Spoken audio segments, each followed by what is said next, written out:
Hello, Parent Footprint listeners. Today's show is our final episode in our Exactly Right Media Favorite series. This episode, which you will hear, marked our third anniversary with Exactly Right, where I had the pleasure of sitting down with Lady to Lady co-hosts, comedians, and friends, Babs Gray, Brandie Posey, and Tess Barker. These ladies are podcast originals, being one of the first to market, having done this for over 10 years. They talk about the wild west of podcasting, how they made it up as they went along, and how the podcast world has changed over the last plus decade. You'll also hear about their long-term friendship, and each talks about how they have each changed over the past 10 years. And also they tell each other the changes they have seen in each other. And something that is just wonderful about this friendship is they talk about how in the entertainment field, unfortunately, usually it's a culture of not building people up and supporting each other, but being divisive and tearing people down. And they are not doing that. They 100% support each other, not only in their own personal lives, but also with their own personal professional endeavors outside of the Lady to Lady team. The wisdom bomb that is dropped is love is boundaries. And we talk a little bit about that, of how we can have boundaries, show boundaries, and that is actually showing love. You'll also hear what gives them purpose and meaning in their lives. And finally, the impact they hope to have on humanity. These ladies are deep, they're funny, and they're leaving a positive impact on the world. Enjoy the show.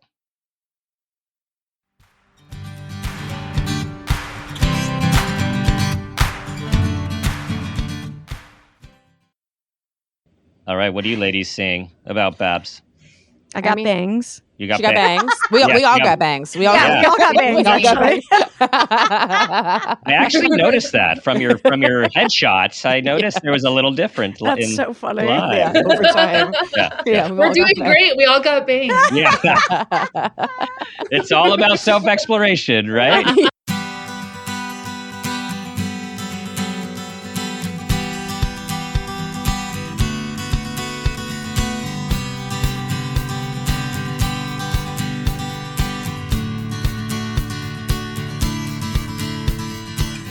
Welcome to Parent Footprint with Dr. Dan. I'm Dr. Dan. This show is about making the world a more loving, accepting, and compassionate place, one parent, one person, and one child at a time. The key to raising healthy and engaged kids is for parents to seek the same in their own lives while striving to be the best versions of themselves each day. No matter who you are or where you came from, with increased awareness, you can be purposeful about leaving a healthy footprint for your children, your family, and all those you care about, while living your own life to the fullest. Today's show, people, is an exciting show. This is our third anniversary show with Exactly Right Media, and I have the distinct privilege of interviewing my Exactly Right family members, Babs Gray, Brandie Posey, and Tess Barker, for today's show titled Lady to Lady, Unfiltered. Comedians, lifelong friends, and podcast icons, Babs, Brandie, and Tess host the highly acclaimed, hilarious, and raw weekly podcast, which you all know, Lady to Lady. After over 10 years and 600-ish episodes, these lifelong friends know a thing or two about comedy and riffing on everything from pop culture to fitness, life hacks, and lady problems. And their podcast has been described as basically being like a party in your ear holes. Ladies, welcome to the show. Thank you. Thank you for having us. It's always Congratulations weird to on hear 3 your years. show described you. back to you. Yeah. Isn't it? Yeah. Did we write that? I'm like, that was good. I took some pieces and then I did some stuff with it, you know. I loved it. Yeah. That was great. Yeah, congrats on third anniversary. That's amazing. Yeah, well, thank you. We're going on about 7 years, and 3 of those, of course, with Exactly Right. And you guys, 10 plus years, you guys have been doing this a long time. And do you remember what the podcast world was like? Oh yeah. There wasn't when you one. started. There wasn't one. Yeah. Wild West. It was Yeah. a lot of tumbleweeds and yeah. I feel like I learned what a podcast was when we started one. Yeah. Yeah. You just kind of made it up. Yeah. I mean, honestly, I think because we started as a live show and we kind of the podcast thing came out of like, oh, it's a lot easier to get someone to download something than to go see something at a black box theater in Hollywood at 10 p.m. But yeah, I think the only podcast I was really aware of was like This American Life. Wow, early. Mhm. You guys are early on. My wife sent me a video, Instagram recently of a woman who was filming her husband's first stand-up gig. And he said, okay, she'll everyone, stop soon. Yeah, don't worry. she will. And the funny thing is the whole bit was, this is sidebar, but the whole bit was him ripping on her. It was very funny. Oh, okay. Of course. In a very loving way, of course. Yeah, But right, so yeah. he said, just I'm a little nervous, and just to start thing out, I would like everyone just to go around the room and everyone just introduce the name of your podcast. It's like I'm like everyone has a podcast now, and you guys were like first to market, or maybe second to market. Yeah. Pretty up there. Yeah. Yeah. Yeah, I feel like there's only a few people who've been going longer. And it's like they weren't called podcasts until, a certain point too. It's like sort of like radio shows still or whatever. Yeah, you're welcome, Marin. Yeah. It's wild. And it's like we have obviously all evolved and changed and stuff like that too. So it's good for us to have a resource to listen to what we used to get up to, because I certainly don't remember personally. Yeah. I was thinking when I was planning the introduction, I was thinking about you guys as, I don't think I said this, but I was thinking about you guys as rock stars. We went with iconic, but rock stars. And I was thinking, is that appropriate? Because you guys are podcast stars, but being called podcast stars does not carry the same thing as a rock star, right? It's just not. No. There's like no table drink called the podcast star. No. I do think it's similar to music though, where like famous people want to do it and they really get in on your industry. Yeah. And video might kill us. So yes, exactly. Video is killing the podcast star. So I mean, obviously we've seen so many changes, and a big part of that is like everyone having a podcast, including celebrities, and it's definitely, we've seen a lot of change as far as audience and what everyone's into and the formats that people change. We've stayed pretty consistent, because we're a chat show, so we don't have to go too all over the place. But even then, we have changed over the years, and it's been interesting. It is nice though seeing like, celebrities have come in, but a lot of them have also tapered off at a certain point, because I think because it feels great as a person that isn't the same as I think many of us would want to be, to watch them get a big hit and then that doesn't stay because they can't sustain. Right. And it's like we're coming up on 600 episodes, and it's like only gotten better over time. This is a skill. A lot of people don't think this is a skill. Yeah. We've never become really famous because we want to keep the integrity of the podcast. Exactly. It's on purpose. Yeah.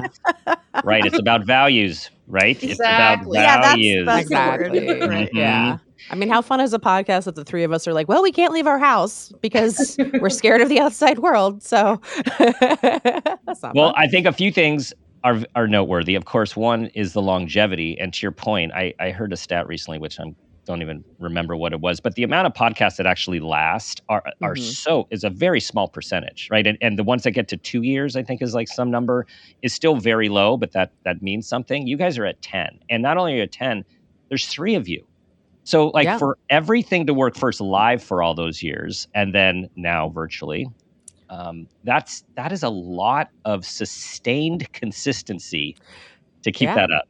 And we all still like each other a lot. We love each other. Yeah, we love each other. Yeah. I think we just got really lucky in that we did just find something really special in our relationship with each other, and there's a level of commitment that we all really have, which I think is rare to find within a group of 3 people to do any kind of project for that long. So, I mean, we're very fortunate. Yeah, it's like when you get stuck in a group project at school or something. And obviously we all chose to work with each other, but you just don't know what somebody's going to be like to work with until you do it. And we did luck out in that we all were, really committed. And we also, when we started, the person who ran the theater where we did our live show, he had said, like, do you guys know about podcasts? And we didn't. His name's David Janov, and he was kind of the one who suggested it, and he became our producer. And we had a producer from the beginning, which helped us so much, because I think us sitting there and editing it ourselves and listening to it, who knows if we'd be here, because that's, that's really tough. And we've been lucky to have a producer the whole time. And I think that's been a huge help, because when you get into it, having to listen to yourself is one of the worst things in the world. And I think a lot of people just get over it, and it's a difficult job. So and it's really time consuming. I mean, to do every step of it. I know people who have. I've benefited from, you guys met Phil, our audio engineer, and Laura, our wonderful producer. I've benefited too. And there's no way I could just sustain without that. So, grateful for all of you, right? Producers, we are grateful for you. Shout out to producers. Yes, shout out. We need to start probably a National Producer Day. Do we have that yet? I mean, they can put it on the calendar, right? Okay. Yeah. Okay. We'll figure it out. I would love to start seeing that card. I was admiring all the like weird specific cards at CVS recently, and I would love a National Producer Day. Yeah.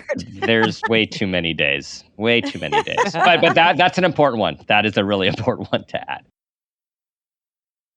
So you guys are family. You guys, I want to know the origin. Like on the show, we talk a lot about how we are influenced by others and how we influence others. And the whole thing is about this awareness about our own lives, so we can continue to grow in human beings in as purposeful a way as possible, and keep learning and growing. And you guys have been doing life together for a very long time. So I actually haven't heard your origin friendship story. I was wondering if you could share that with us.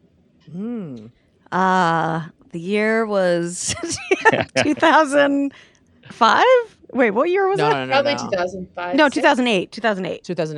When we started the show, 2008. When I moved to LA in 2008. And when did you move here, Brandie? I was here January 7th, 2007. Yeah. Okay. So yeah. So and Tess is from the LA area, so she was here already.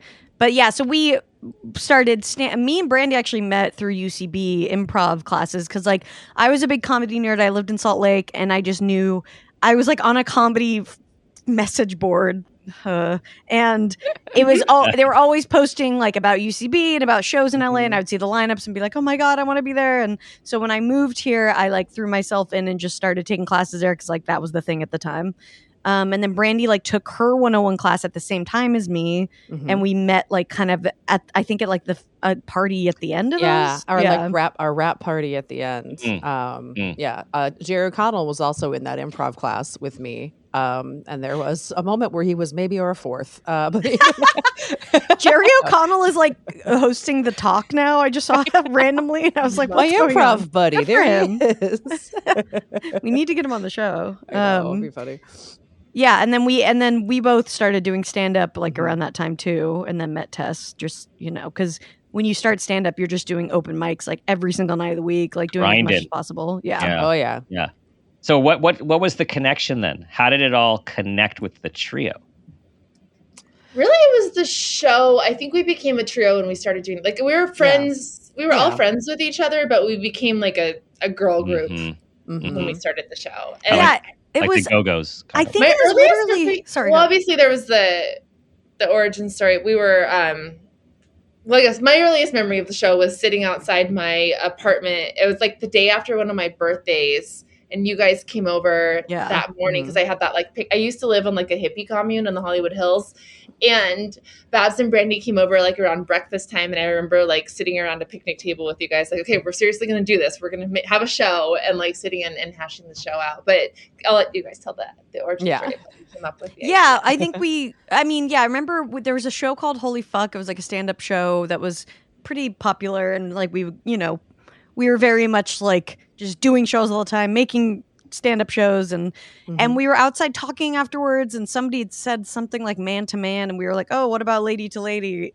And that was just like, and then it was like the name was the first like thing. And then I think, I don't know, we were just like, oh, maybe we should try to do a talk show with that name, a live talk show. And yeah, and then we went over to Tess's, and I remember that. I remember sitting down, like writing on a notebook, like, what's our ideas? What do we want to do? Yeah. And the talk show, you know, we haven't done it live in a minute, and we did it live pretty consistently for years. It was really fun. I think it's still a dream of ours to make happen someday on TV, you know. Very weird, very like out there. And I think we all kind of realized, like, we had even though each of us is like pretty different, we all had very similar senses of humor, and like we're really into like following very goofy threads and kind of pulling off really stupid things on stage. So we kind of started doing the talk show, and every talk show would kind of have a through line with a sketch where we had a character named Chet who was like a different guy every time, and we would make him do something ridiculous, and then at the end of the show it would all kind of like, you know, culminate in this ridiculous moment. And like at one point we all made the whole audience like do the dance from First Wives Club in sync. Like we gave out white blazers to the whole crowd. We went to Goodwill and bought every white blazer we could. Wow. Well, there's a lot of those. We hired we hired like an Oprah impersonator to be on the show with us. Just like a lot of fun. We love We're all proud millennials. So like we all like, there's certain things that we definitely like. I think one reason we really work well together as a group is we definitely each have our own like Spice Girl character, but there is this bedrock of references that we all share. And like, we all really love like millennial nostalgia pop culture. We all love goofy, immature humor. We all love absurd humor. So there's that sort of like Venn diagram has a pretty big center that we definitely share. Yeah. I've been listening to your last several shows, and I was wondering, it's because so much of it seems spontaneous. And then, for example, the Rumpelstiltskin show, with Ellie. So Ellie Hino was on, I interviewed her like a couple months ago. So it was fun to hear her. And I was like, okay, the title's Rumpelstiltskin. And then I'm listening to the show, listening. All of a sudden, there's Rumpelstiltskin comes into it. I'm like, now I got it. So I was curious how much you guys, okay, here's our theme. And then you just riff.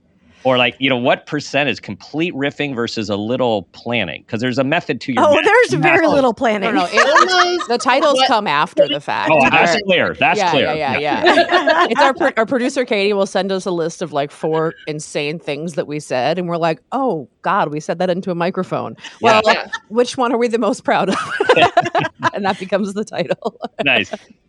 Yeah, we have our structure, you know, it's a 3-part thing. And so it's like, first thing, we just kind of riff with the guests, get to know them a little bit, and talk about maybe a project they're working on. Second one, we'll like play a game where we ask them some silly questions or just try to get to know them a little bit better, whether that's in a goofy way or sometimes, you know, it evolves into like a deep conversation. And then we do Lady Problems, which is problems. People call in with questions that they want to, you know, help with. And that's I think our favorite segment too. It's, you know, it's really rewarding to and also we get serious, you know, we're a comedy show and we can joke around and stuff, but it's really fun to kind of like try to get to the meat of someone's problem and try to really help them out. So yeah, I think all 3 of us like really lead with heart just to begin with. And I think that makes it so you can be funny, you can be goofy, but like it also, you can be just as genuine by like getting serious because it's all coming from the same place.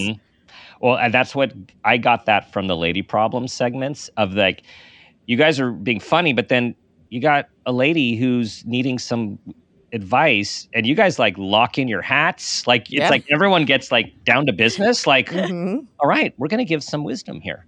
Yeah, you know, it's really cool. It feels great to clean someone else's closet, right? It's like way easier. You don't need this. You do not need this. Yes, exactly. But like Babs says a lot, like, and I do this too, of like, when we're having an issue in our life, it has been a helpful framework to think like, okay, how would I give myself advice right now? I think giving people advice regularly does help you sort of frame your own problems with the kind of, I guess, distance that you might want to have in order to really like suss out what is the best plan of action. So it's been cool kind of in that way too. Well, I completely relate to that in my when I'm in my real life, not my psychologist life, and I'm struggling with something. I just catch myself and say, what would you say to a client right now? It's fun. Like you have to like shift over to this other part of your brain. And all of a sudden it's like, oh, okay, well, this is what I would tell this person. Like, yeah, why don't you like look in the mirror a little bit, right? So it does help to take that perspective. Yeah, I think this is important. That's so helpful in so many areas because, I think that comes to when you're kind of like that bad self-talk that we all do. And you think like, well, I would never talk to my friend like this, or I would never, treat a loved one like this. And it's really, good to try and look at it from that outside perspective sometimes. So when we think about growth and awareness here, I am very interested to hear what you guys say about this question, multi-part question for any of you, all of you. I'm curious how you have seen yourself, what changes you have seen in yourself in the past decade. And also, a fun part, what have you seen in each other, the changes in each other? 10 years. Yeah. Well, I'll say that so 10 years ago, almost 10 years and 3 months ago, my mom passed away. She'd been sick for about a decade before that, had been bedridden for the 3 years right before that. So the last decade has really been marked by me figuring out a lot of things about myself. And we had a complicated relationship too. And it was very, I think I've spent a lot of the last decade, I was very much raised in a way that I saw femininity as kind of weak and masculinity is where I found strength. So I think I've really spent a lot of the last decade trying to rebalance that a little bit within myself and understand that. I know that obviously is bullshit, but it is just changing the grooves in your brain and understanding where that comes from. And for me, I think that has been a big thing that I've been very focused on in the last decade for sure. I do not think that is bullshit at all. I mean, I think that's actually when we can be in touch with aware of our masculine energy and our feminine energy and the behaviors that go with and integrate. I think the most for us all to be integrating over time those different energies and behaviors and understand them, I think is very important. So let's go to your lady friends here, Tess and Babs. What have you seen? What have you seen with Brandie as it relates to this journey that she's been on there? I mean, well, or anything, Yeah, it's not a change. I don't say it's a change or something. And this is true of both of Brandie and Tess, but I think it's just a tenacity, just a very, the willingness to stand up for what she believes in and and to really just put the work in. And again, this is something that you don't know when you get together with people what that is, but we work in a really difficult industry, it's a killer to try and make it in the entertainment industry, and we've all been through a big roller coaster. And I think just Brandie just continuing to push yourself and evolve as a human and again, just be a good person in an industry that does not favor good people is something I just see consistently, and that's really beautiful to see from someone. Cool. Yeah, I mean, I think Brandie too. I don't know if it's even necessarily a change as much as just this. All this work is kind of culminating, but especially in the last couple of years, I mean, she's someone who's very good with here's the steps you need to take to actually do something. Okay. It's one thing to have a plan, but it's another thing to execute it. And so, she started a business this year. She has her own record label, and I'm just so in awe of her. And so being able to see her, I've seen, okay, you're good at keeping books and you're good at knowing how to plan a trip on the road and you're good at doing all this stuff. So it's kind of just seeing all those pieces come together and grow into something that's bigger than I've ever seen her have. So I think it's not even necessarily a change as much as a culmination sort of all those threads that I've seen growing over the years. Awesome. Yeah. That's got to feel good. Yeah. Yeah. No, Brandie follows through. She's got. Yeah. She's always. She's good at seeing the big picture or seeing a lot of different facets of it. Which is again good for us also because she's paying attention to the stuff that my brain just does not. With numbers, my brain does not do anything, and so she observes all of that and. it's, you know, good for us also. We all have our strengths. And that's just a thing that I'm like, it's not my strength, and it is what it is. Oh, all right. All right. Who's next? Who wants to share their personal changes? I'll go. I mean, I don't know. It's so hard to. I mean, I've definitely chilled out a lot. You know, I feel like I was, you know, just like pretty, like partying and just like, you know, really living it up as you do as a young person doing comedy, you know, in LA. So I think like I've settled down a lot more, and I think I don't know, I'm more sure of myself than I used to be. And I think that I was doing some things out of insecurity, like a lot of my relationships and stuff like that were out of insecurity and not necessarily like because I wanted to be with someone. So I think I've learned more about myself in that way, and just kind of, you know, just gotten older and like been cool with like settling down and not having to like be doing something all the time, and like being okay with just also hanging out. That feels good. That more contentment and that more and confidence, more self, like confident in self. Yeah.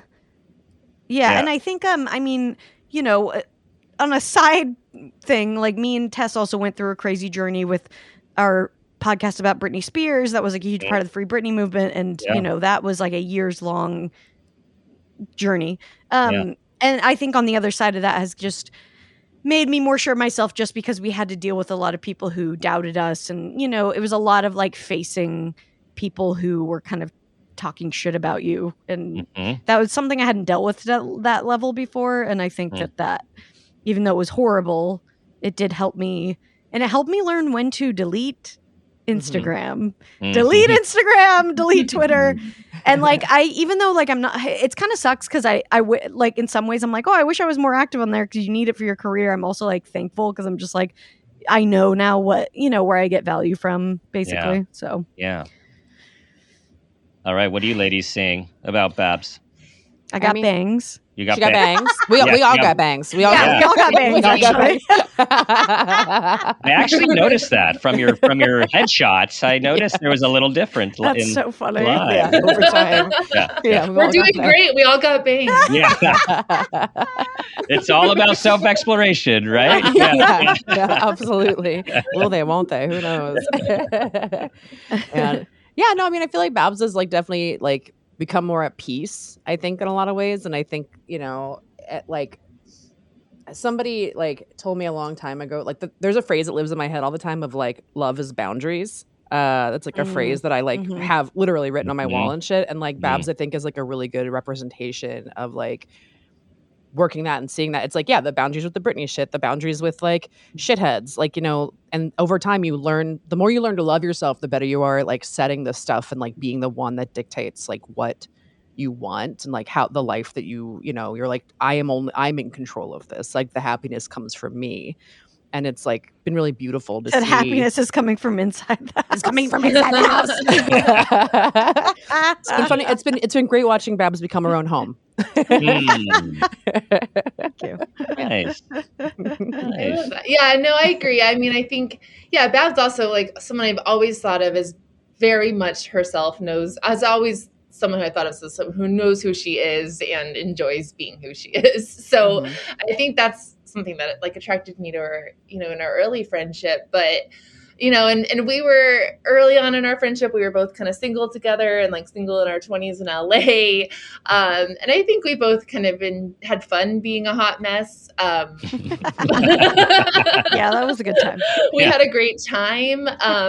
But I think that as you get older, the problem with kind of like living like that is that you can get in a situation where like so much of your energy is going towards like this person that you're trying to date or this person you're hanging out with. And I've seen, I guess, like an evolution in just like the degree to which she's able, like that she holds on to her own peace rather than like giving it to someone else. But but Babs is always like, again, just like Brandie, it's like she's always been someone who I think is like whatever stage of her life she's in, she's really there. and she's all in. All in. Totally. Whether we want to be or not. Right. Dive into the deep end. Yeah. Undiluted ladies. Yes. Unfiltered. Yeah. All right, Tess, what about your growth and expansion over the last decade? Yeah, I mean, I think similar things. Like, definitely, I've had to like mature and like not. I'm someone who like has always been able to like.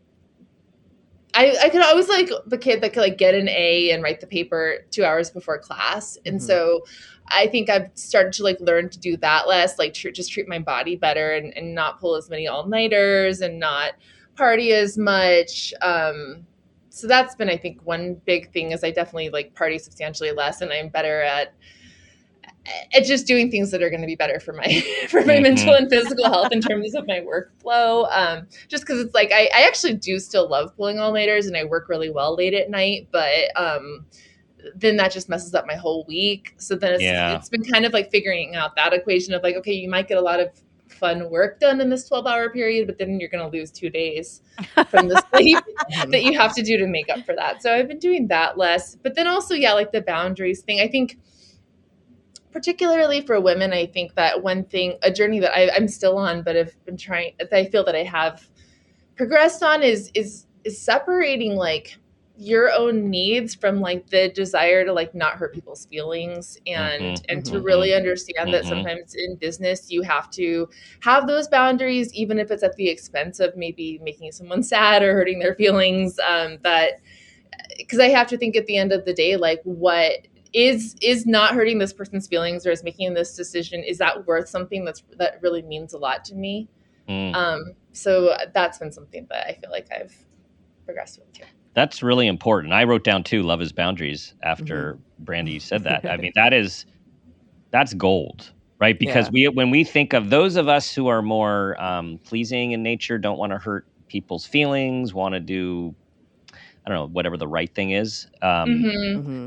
We usually are sacrificing ourselves in so many situations without being aware. So I just love that a boundary is usually seen as, oh, you're mean, you're too direct, you're selfish, but it's not. It's actually healthy to set boundaries. And I think something with like the three of us too is like there's been times where I think one of us would have maybe let something go. Because there's three of us, we can be more honest with what is like best for the show or like best for something to do. So it's like, okay, well, we've made each other stronger, I think, in like those decisions and stuff, because it's like, okay, well, we give each other like the courage, I think, to have made choices that I think individually, at least earlier on too, I think it would have been harder to stick to because you didn't want to like bum somebody out or something too. Like, but coming from the three-headed beast that is lady to lady, it's we're stronger for it for sure. Yeah.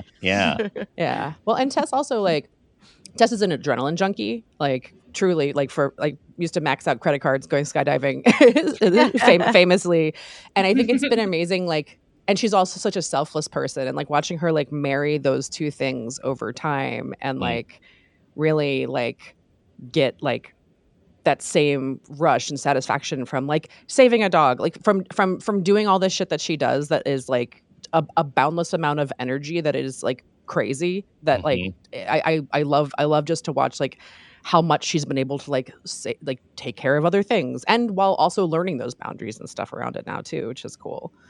Like, it's very cool. Yeah, cool to have seen it, like, you know, it was always there, but to have seen it like turned out more and more over time is like just really awesome to see. Yeah, it's that's the thing, is it's like, you know, when Tess is just like such a unique individual. There's no one like her. She she has boundless energy, which like is confusing sometimes as someone who doesn't, because you're like, how are you doing this? How did you do that? You know, coffee. yeah. But it's not just coffee. It's like, you know, it's so much. It's you, and so it is really cool to just see her. Yeah, just fine tune like her skills and her passions and her pursuits. You know, and again, like I said, in this crazy industry that's such a roller coaster, continue to like push and and do what she thinks is right and what she believes in and what she's good at. And, you know, Brandie started a business recently. Tess just started a new investigative podcast. And like, after working with Tess on the Britney stuff and seeing just how good she was at diving down these deep holes and pursuing interesting threads that wouldn't have never even crossed my mind, you know? It's awesome to see her continue to like use that skill in a way that is really interesting, but also really entertaining for people, you know, and I think bringing something new to the table. So it's just, it's cool to see people like, again, that we've known each other for so long, and like everybody's like working their specific muscles that, you know, are good for them or whatever, you know, their best muscle. Well, and what I also feel is rare about you guys, and where you are definitely being role models, which is why I want to put this out there, is, you know, back to the rock star analogy. Like, most bands are the band, and when someone goes outside the band for their own side gig or their other project, or to hook up with the Traveling Wilburys or whomever, usually there's problems that happen. And what, in this polarized world of like, it's mine or yours, and there's not enough, you guys have this core hub of lady to lady and the friendship. And then you all completely support each of your multiple other endeavors that we haven't even talked about. You all have done multiple things outside where you guys actively support each other on the show. And this is where I feel there's a lot of feminine energy that I think we need to keep pushing into this masculine dominated world of, like you said, like, I've always hated the quote, "nice guys finish last." You know why? Because I've always been a nice guy, and I've had to learn boundaries over the years for sure. But the whole notion that that's really a thing and actually is fairly accurate a lot of times, like, that sucks. Yeah, totally agree. I mean, I think like one thing that I think we all want our listeners to take away is like, or a couple of things, but like, number one, you can do this. You are supported. Like, you're awesome. And also, like, other women are not the enemy at all. Other women are your allies. Like, I think those are two really big themes of our show. And it's something that really plays out not only on our show, but with each other. Like, we really, I mean, Babs and Brandie are like, in addition to being my friends and my co-hosts, like, definitely like the first people that I go to, like, if I need to bounce around some business ideas or like have questions about things, like it's another reason I feel very fortunate to have them, is we do sort of have this core group of support. And it's like, in the same way that we want our listeners to feel supported to go out and like live their best life, like, we very much want that for each other too. Absolutely. I mean, I think so much of what's wrong with the world runs on a scarcity mindset of like, oh, there's not enough for everybody. And so there absolutely is. And I think that like our show is like, you know, I mean, we've had almost 600 episodes. So we've had almost 600 guests on who are like predominantly very funny women. And I think that like our industry specifically, I think, likes to pit women against each other and say there can only be like one comedy queen at a time or something, or like women aren't funny or whatever the hell. And it's just like, well, here's like 600 hours that like prove that that's not true. And like, it's like, I think it's just banishing that scarcity mindset in like every way in your life, where it's like, jealousy just means that like, why are you jealous of this? Okay, well, because that just wasn't my path. Then what is my path? Okay. And I think something too is like, we've always been in control of our own show. And I think especially during like, you know, especially during COVID, where it's like our industry disappeared completely. It was amazing to have this. We're in control of it, like, you know, completely with creativity and stuff. And like, there's been moments where we've all been close to stuff, or like something was going to pop off, but then some industry asshole messed something up, or like we got strung along, or like whatever. But to have like this and be like, oh, when you actually control your own means, like, you can do anything with it. And I think that's been like a powerful, at least for me, like a very powerful force, is to be like, no, you can have control of your thing. And it might not look like the thing that you thought 10 years ago a career was supposed to look like or whatever, but it's like, you know, things change over time, and I wouldn't trade any of it at all. This is the utopia. We're living in the utopia right now, right here in our screens. Yeah. Hear that, everyone? Love is boundaries. There's enough to go around. You're awesome. We got you. They got you. All right, Absolutely. let's do this. Okay. Okay, another question for you guys. Tapping into your wisdom. What, at this stage of your life, what gives you meaning and purpose? Cats. That's a good one. I just crushed an ad for Litter Robot, by the way. Yeah. Yes, which we're trying to get that. Yes, yeah. It's awesome. Okay. I want one cats. so bad. Cats, Right. okay. We're going. Wait, what is the question exactly? Yeah. Sorry. What gives you meaning? We went from looking at what Litter gives you Robot, life offer and code, meaning. footprint. Exactly. Oh, yeah. Cats and life. What gives you purpose and meaning at this point in your life?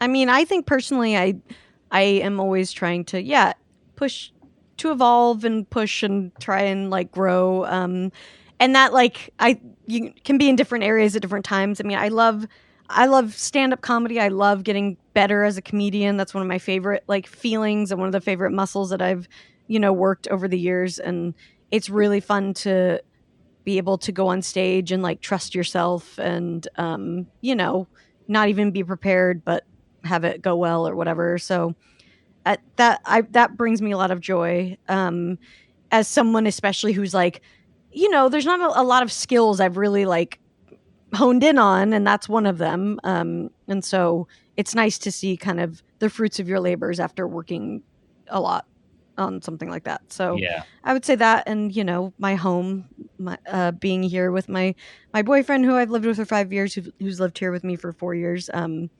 And just the home we've made together, and our cats, our little family that we've made, and just making dinner and watching shitty reality TV together, and it's a good shit. Doesn't it? It's weird how simple it gets with the as you get older, it can get simpler, and the things that you seek, it's just astonishing because a few years earlier, 10 years earlier, it was very different. Totally. So, yeah. No, absolutely. Yeah, I mean, I feel very I do feel like a kind of a culmination in a lot of stuff, as Tess was saying about a lot of my stuff. I was raised in DIY culture, punk and ska stuff growing up in DC. That is where my ethos, where my heart, where so much of my politics, where so much of who I am comes from. And being I just turned 40 this year, and being in a position that I can, I've built my own career to this point, and I'm really proud of it. And making not a full pivot, because my career is still I'm still a performer, still doing everything, but being able to take what I've learned and try to apply that to other people to try to raise them up too has been that's extremely gratifying for me, because I just think that there is such a philosophy. There's such a cancerous philosophy in our industry that I do think that it's whatever you can do to say no, that you can be successful without that is a massive driving force for me. And that gives me that's what's been getting me out of the bed a lot lately, is just applying that philosophy to every aspect, and being no, lift each other up, assholes. Right. You can do this. Right. It's the only way things will change. It's the only thing as a whole, on a macro, on a micro, it's the only thing things will change is if we can work on our empathy with others. And that really is think about it every day, So for probably important. too long sometimes. That's really important. We are better together. Yeah. Yes. Mm-hmm.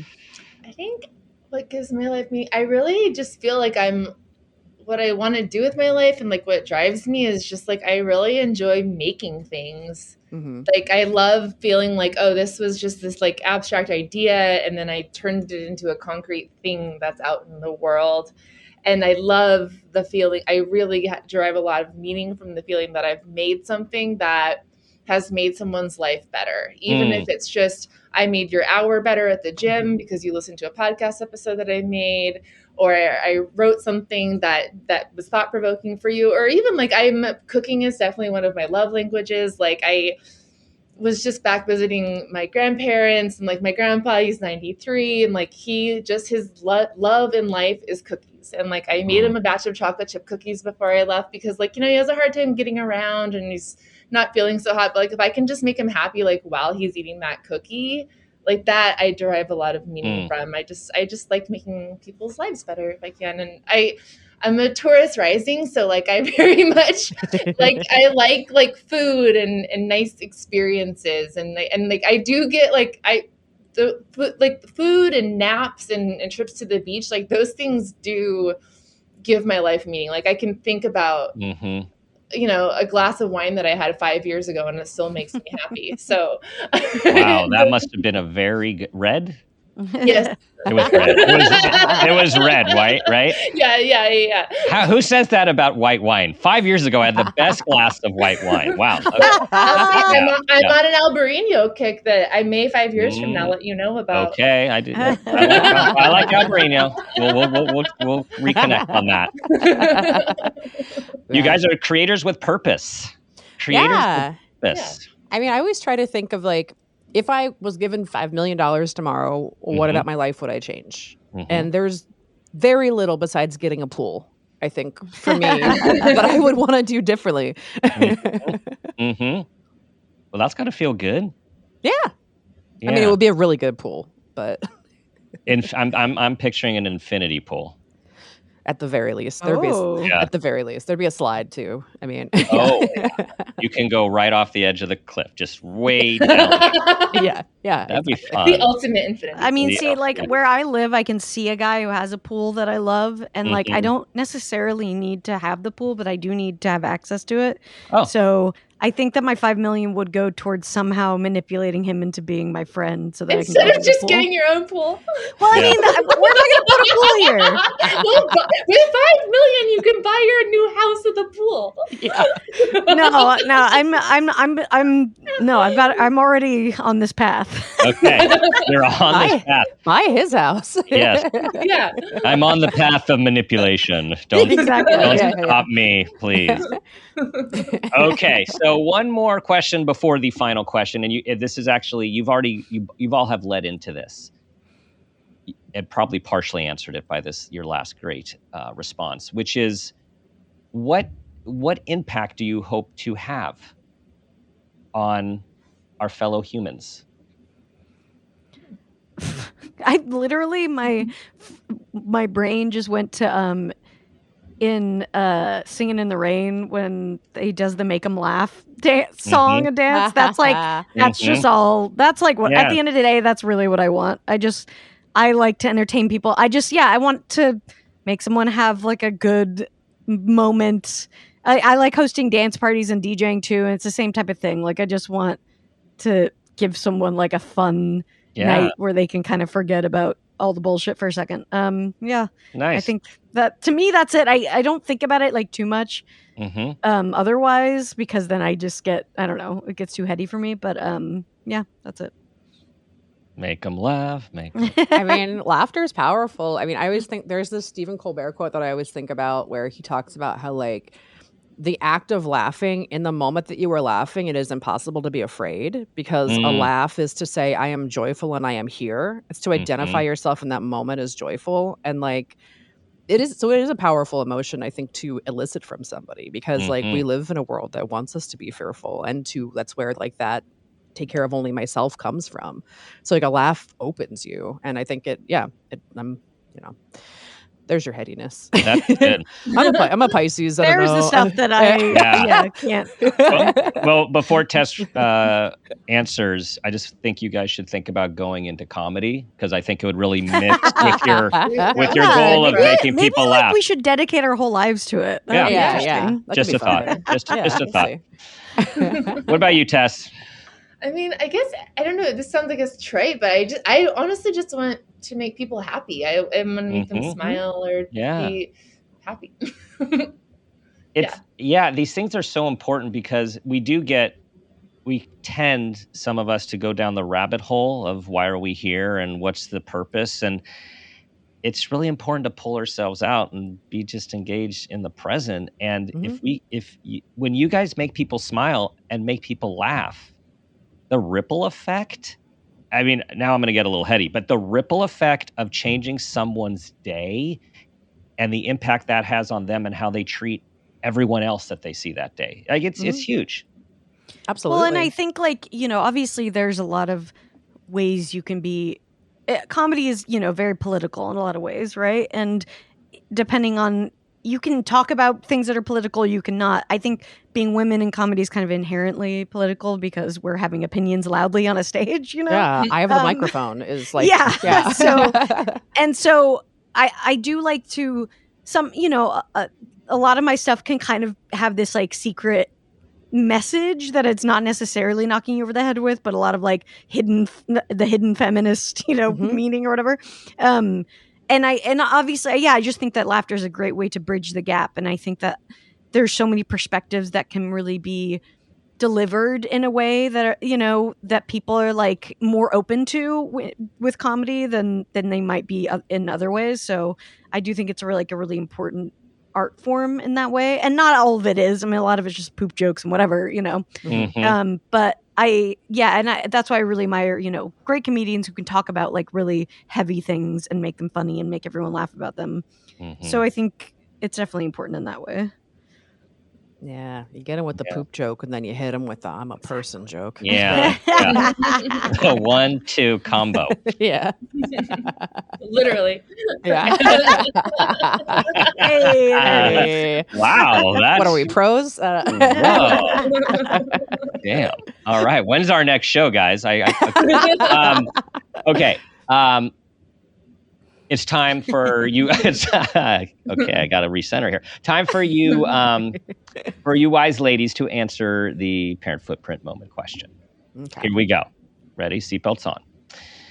Tell us about a time that you became aware of yourselves as an individual, as an auntie, or even an awareness of your own parents, and that new awareness had a positive impact on your life and/or those you love. I have two nieces. I have one that is turning 1 tomorrow, actually, and the other one's going to turn 5 in 2 weeks. And with the 5-year-old, like, she was born basically right before COVID, so I didn't see her for a few years. So the first time we ever really hung out, I took my brother and his wife and her to JCPenney to go do a JCPenney photo shoot.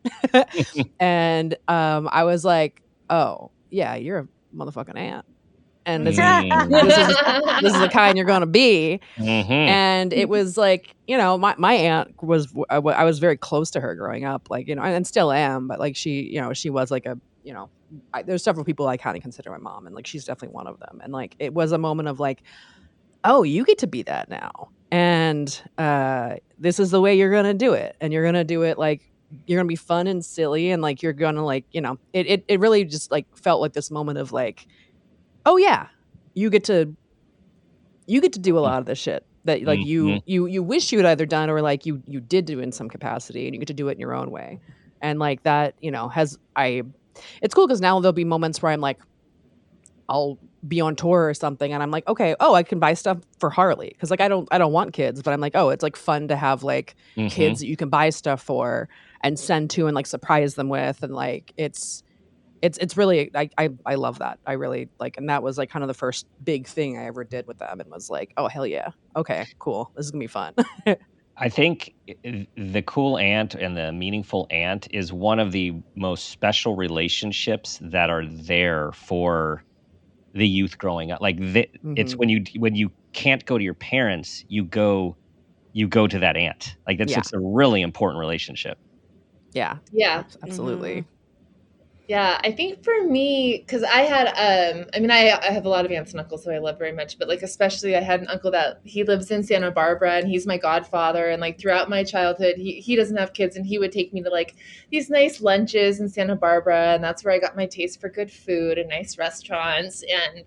And my oldest niece, who is like literally like, in every way we're kind of the same person. She looks like me, she acts like me, we're very close. And I took her to see Hamilton at the Pantages a couple years ago for Christmas. I surprised her with Hamilton tickets, and we went out to brunch before, and like she ordered off the adult menu, and I had the waiter like make her a mimosa with Pellegrino and orange juice, and she it was just a really wonderful day. And that was like the first time that I realized like, oh, like in the same way that my uncle kind of introduced me to these sort of nice parts of life, like these moments where it's like, yeah, this sort of like luxury is available to you and you should take advantage of it, and life can be like this. That was a day where I really felt like, oh, I'm now showing that to her. Like, your parents probably aren't going to like let you order off the adult menu, but like you should know about the good blueberry pancakes, you know?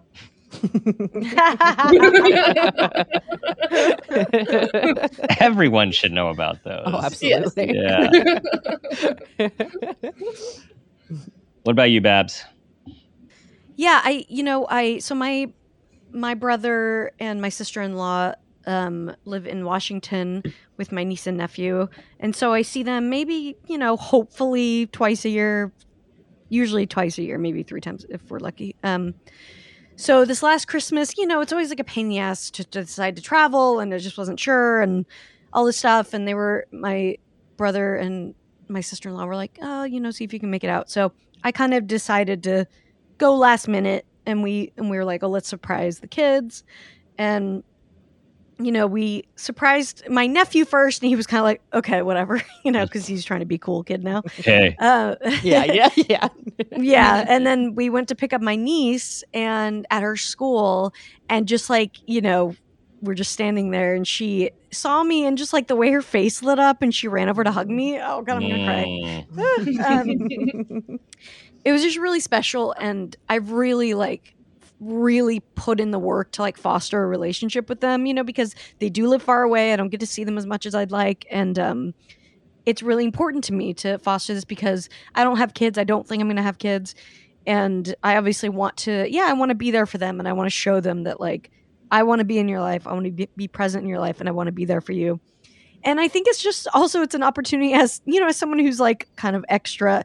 It's a really fun opportunity to be extra and to be like, you don't have the rules that a parent has. You can kind of be the silly one, and have fun with them in a way that like they maybe don't have, not that they don't have fun with their parents, obviously, but it's just different. And so I have this special thing with my niece where I make her like videos for every birthday, and they're ridiculous and like really out there and stupid. And, and I just, I take this opportunity to kind of use my skills as an extrovert to really show them that I love them and show them that I'm going to be there for them. So I'm looking forward to, just getting to know them as people as they get older and become adults and all of that. But that was a really special moment, when she ran over to hug me, where I was like, oh, like the work I'm putting in is like, it's, right.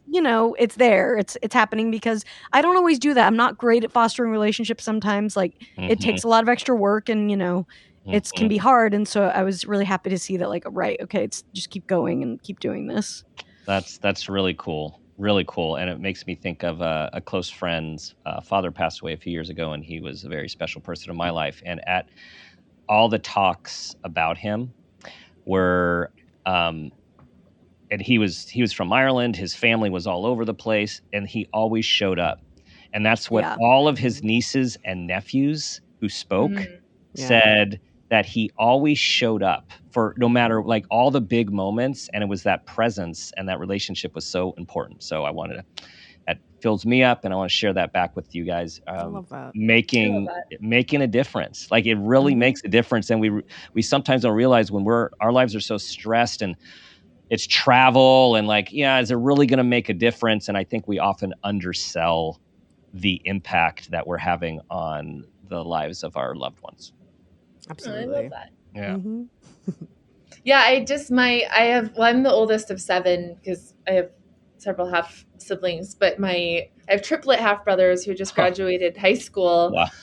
This weekend I was at their graduation, and it's the same thing. I mean, it's been a lot of, I really put in a lot of work throughout their childhood to be close to them and be part of their life. And it was a lot of travel, and they've moved around, and but it was pretty cool, like seeing them graduate and be like, oh my God, you guys are like adults now. And now I just have these like adults to be friends with who I have all these awesome memories with. That it was years and years of like putting in time and taking time away to spend time with them. But it really, it's very cool to see it pay off in that way. Not that it wasn't paying off in real time, but to have like a fully formed person that you then have that kind of a relationship with. Totally. Well, guys, thank you so much for making this work with your schedules, in one place. You guys are very busy people, and this was something that we wanted to do on our show for a while. And thank you to, again, Laura behind the scenes, who was working on this with your people for a while to make this happen. And this is a special occasion from us. And I am just glad to be more connected to you guys having done this.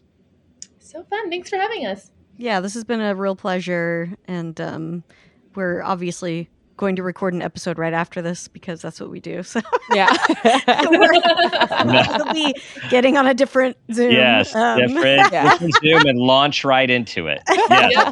No, it's we thank you for the opportunity, and it's again after doing something this long, we don't always sit and reflect on it that often. So it's really nice to have the opportunity to do that and to think about all the things we've done, and so we appreciate you having us. Yeah, thank you. Yeah, you're doing good stuff. And hey, you are too. Thank you. Too. Thank you. I know 600's coming up. There's going to be a sleepover. So tell everybody about just what's coming up with Lady to Lady, and then also all of your most significant current projects that you're doing now that people can track. Yeah, we started this thing last year where we do a 24-hour sleepover for our patrons, and literally we stay up all night. We did a chop challenge at like 2 a.m. We went fully crazy on Zoom, being awake all night, and it was so much fun. We had a really good time, and we got to plan the next one. It's coming up end of summer basically. So yeah, and we do tons of bonus content along with our regular episode on our Patreon. So that'll be on there. And also our 600th episode with French Stewart. He comes on every 100 episodes. So that's also on the radar coming up. Always weird. It's always fun. Yeah. We love him. He's the best. We always there's a stunt of some kind that happens every time with French. We've taken him to a Sizzler. We took him to Color Me Mine in Beverly Hills. We got a piñata of him for our 500th and our 10-year anniversary that we showed him on the podcast.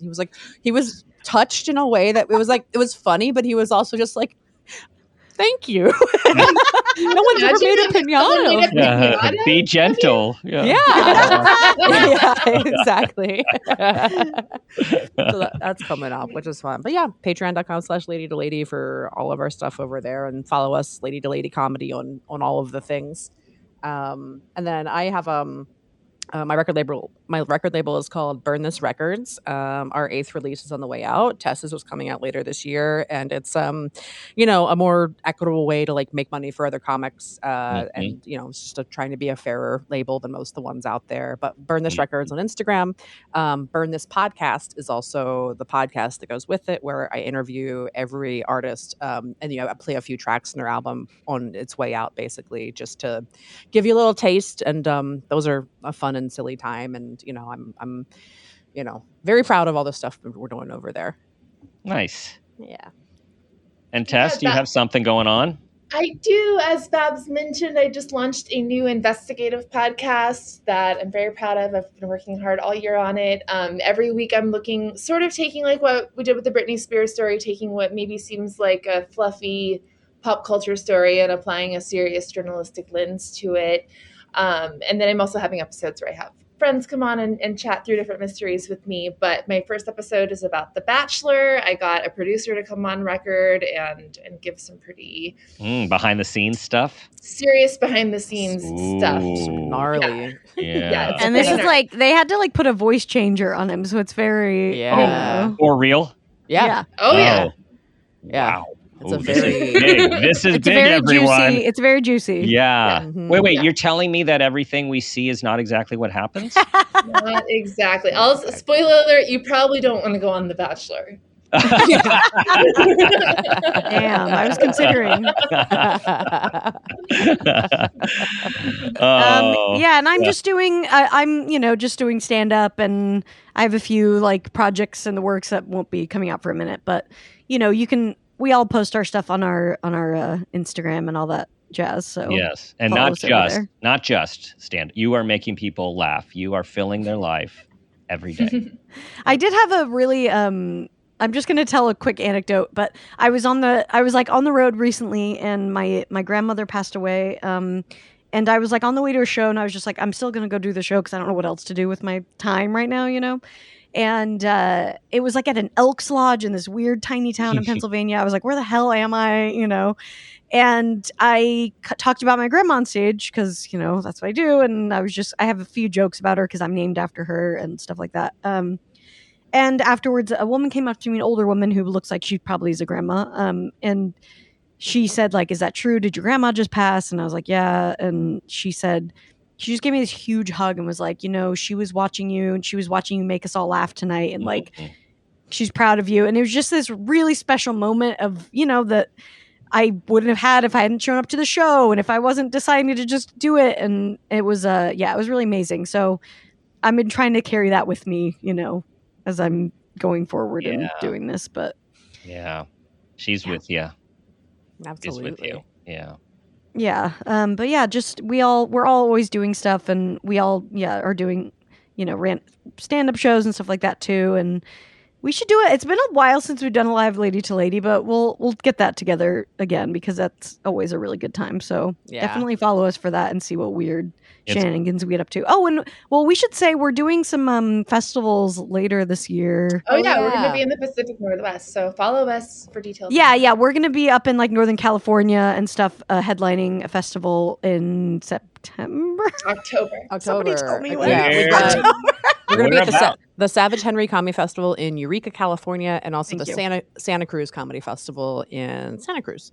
There we go. Those are the details. Again, see? Me, I'm not the one with the details. That's Brandie's role right there. Yeah. Yeah. Well, cool. I'm in Northern Cal, so I'm going to have to check out those dates. Please. I'm probably closer to Santa Cruz than... did you say Eureka or Yreka? Which one? Eureka. Yeah, Eureka's pretty up there. That's right. Beautiful, beautiful country up there. Yeah, gorgeous. Yeah, it'll be fun. But yeah, please. We would love to see you in person. That would be amazing. Yeah. Well, good luck with everything, and keep it going to another decade, to another 600. Woo! And thank you. We keep on keeping on. Thank you so much. Yeah. You too. Thanks for listening, everyone. Send this over to everyone that you know will benefit, and you know where to find these ladies. They are doing lots of good things for the world, and we are going to keep supporting them and their stuff. Thank you for being a part of our community. Thank you for your 5-star reviews. You know the last 2 things I'm going to ask you to do. I always ask you to do this. Try to be that person you want your child or niece or loved one to be. And ask yourself the guiding question, what footprint do you want to leave?